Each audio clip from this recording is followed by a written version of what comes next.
in our CRC, our Christian Resurgence Circles, we ask of each other, one another, that we have a solitary practice, that everybody do some sort of solitary practice, something that has to do with the tradition, using the Bible or prayer or some sort of thing.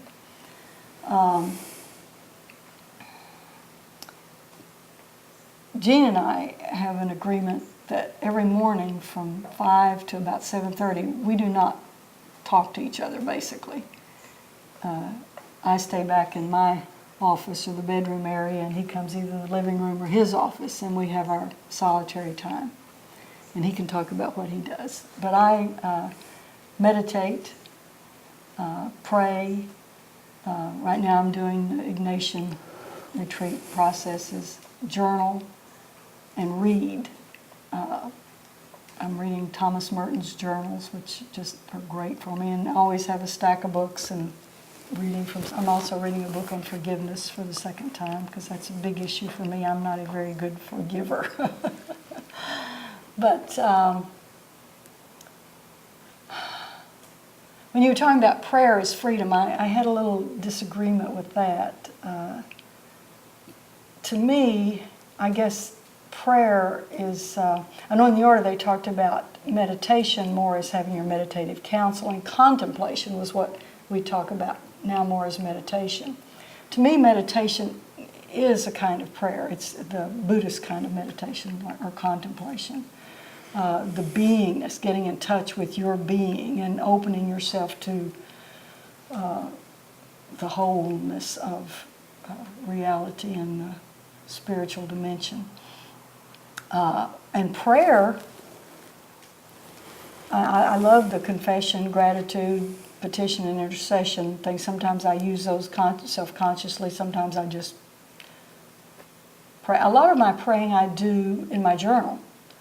And I say, "Dear God." I use the word God. I don't necessarily recommend it for someone who's still a literalist, but I use the word God. And the Ignatian retreat is great for just having these conversations, just talk like person to person. And that's the way I pray, is person to person. And sometimes it's really angry, and sometimes it's very grateful, and it's all kinds of things. Begging, pleading, whatever. And usually God doesn't answer. There's usually the silence is the answer. When I have these conversations in the retreat that are coming up between Mary and me and Jesus, and we have a conversation, but usually there's the silence of God, and you just put it out there. But I did a research project on prayer. Ben Ball was interested in that, and he and I were exploring that, and I looked up everything I could find from way back when on down through, and what I discovered is nobody knows the fuck what prayer is. You know, everybody comes at it differently, so you might as well just do whatever you call prayer. And I love James Carse. He said, you know, if you're talking, you're praying. You're praying, please listen. And so it just and when I'm journaling, that's got to be prayer. I'm not writing for a newspaper. I feel like everything I write in my journal is to the whatever, the mysterious whatever. I'm very interested right now in building a little talk, actually, on the difference between Christianity and Buddhism and its basic metaphor.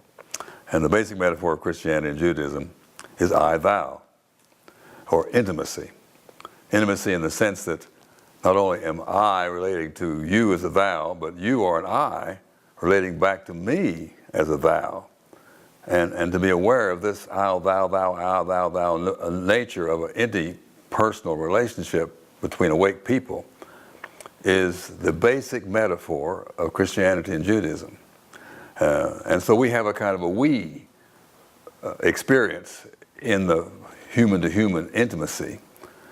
And then we have a we-thou relationship with the almighty power of being. And this is the primary metaphor of Judaism and Christianity, as Martin Buber pointed out, and many others. When you move over into Buddhism, that is not as prominent. I mean, there are Buddhists that pray to the Buddha and pray to this and that. And of course, a lot of more prayer in Hinduism. But the main metaphor in these Eastern religions is enlightenment, inquiry, consciousness, discovering consciousness.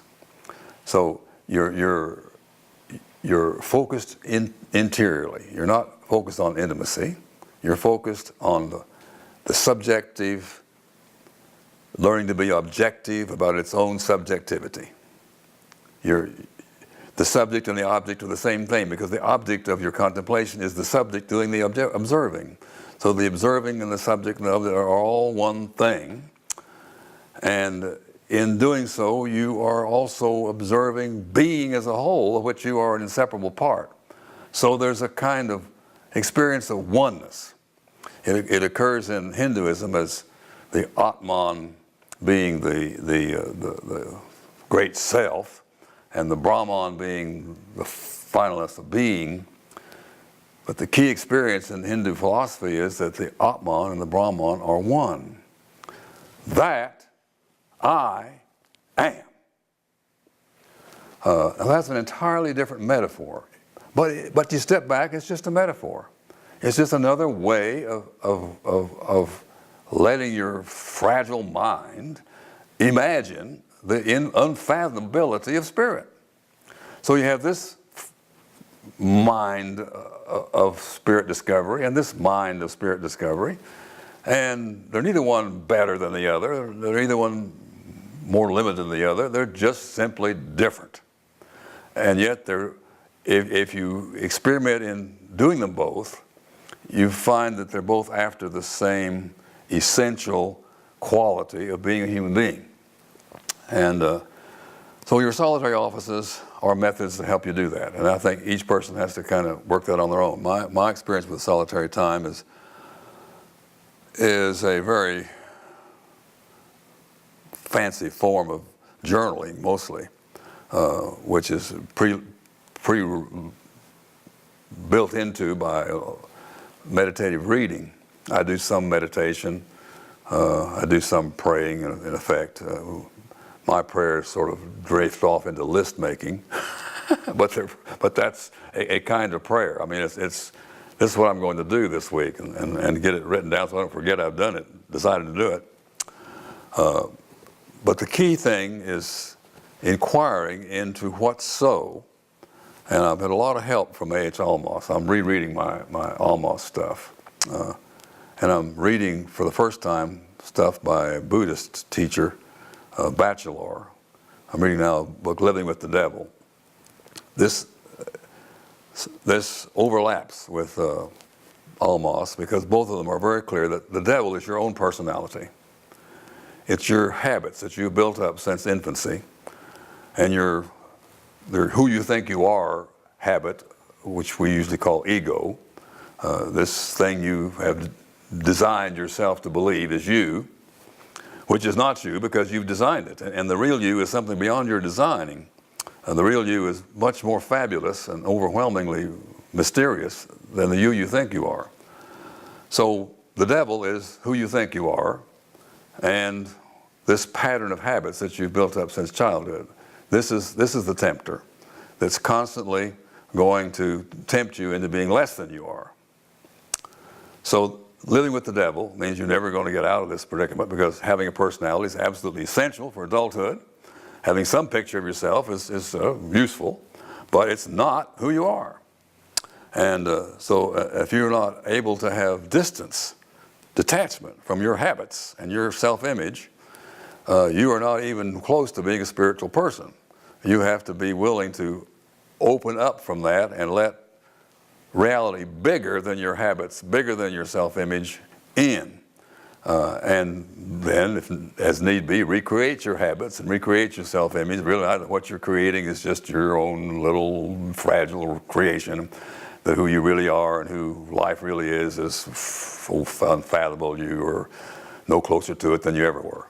But that's the kind of emphasis that I'm having in my meditations and readings, because I think this is the real edge for our culture, and it's an exploration into being, and it's a spirit journey that everybody's on to an extent that they don't know they're on. I think that we're all pretty much locked into our personalities and just acting them out or reacting on the basis of them, and to stop this game of just ricocheting around and inquiring into who we really truly are and what we really truly want to do with our one life.